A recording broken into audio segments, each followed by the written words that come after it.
Good night, sweet dreams. Chapter 4. Flight to Neverland.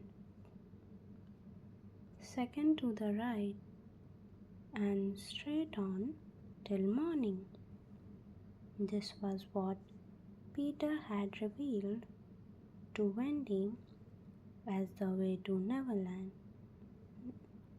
But even the birds would have failed to reach there armed with these directions.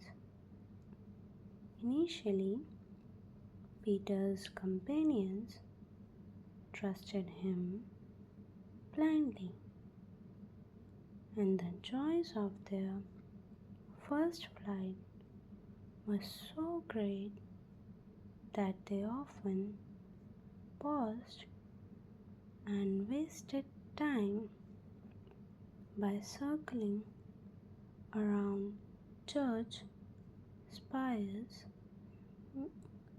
or other tall objects that caught their fancy. Soon they were flying over the sea, and that's when Wendy became worried. We have been flying way too long, she thought.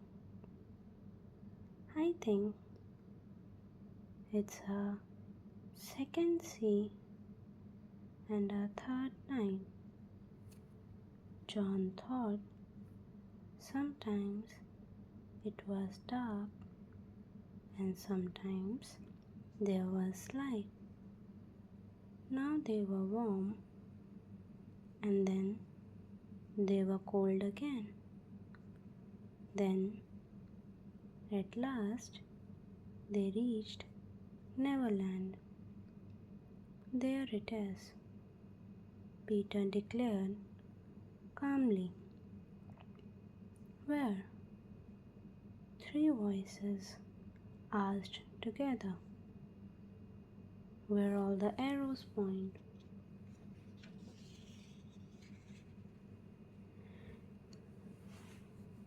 It was true. Almost 1,000,000 golden arrows pointed towards Neverland. The children stood on tiptoe in the air to get their first sight of the island. Look, John, there's the lagoon. There's your cave, Michael. John, I see the smoke of the redskin camp.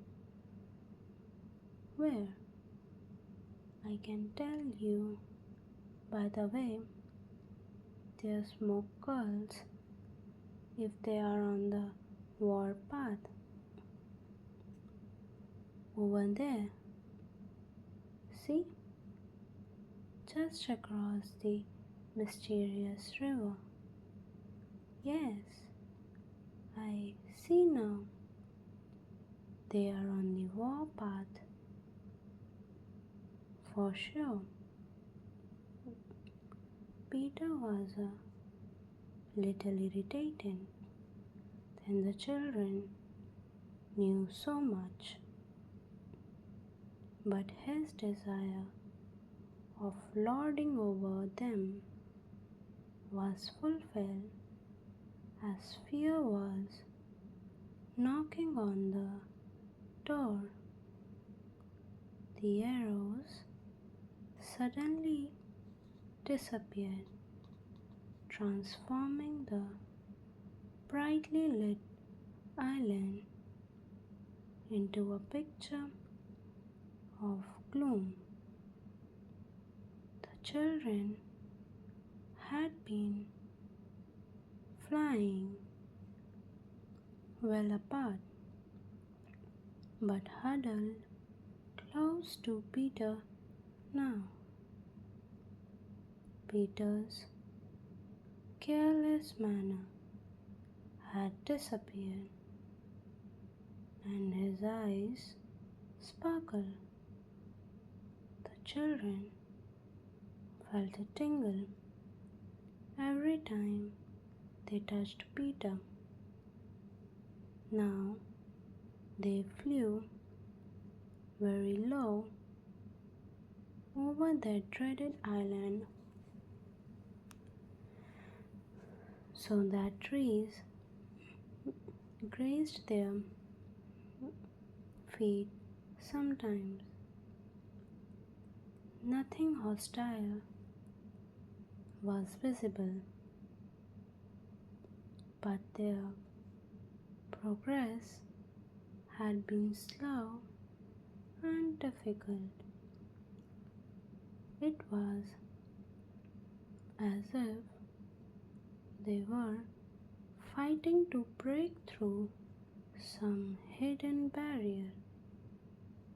Sometimes they were suspended in the air till Peter beat it with his fists to make way.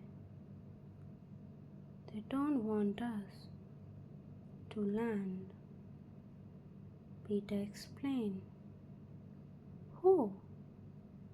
Wendy whispered, shivering.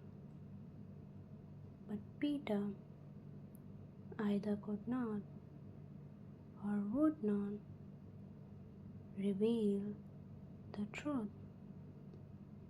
Tinker Bell had been asleep all this while on Peter's shoulder, but now he woke her up and sent her ahead of them.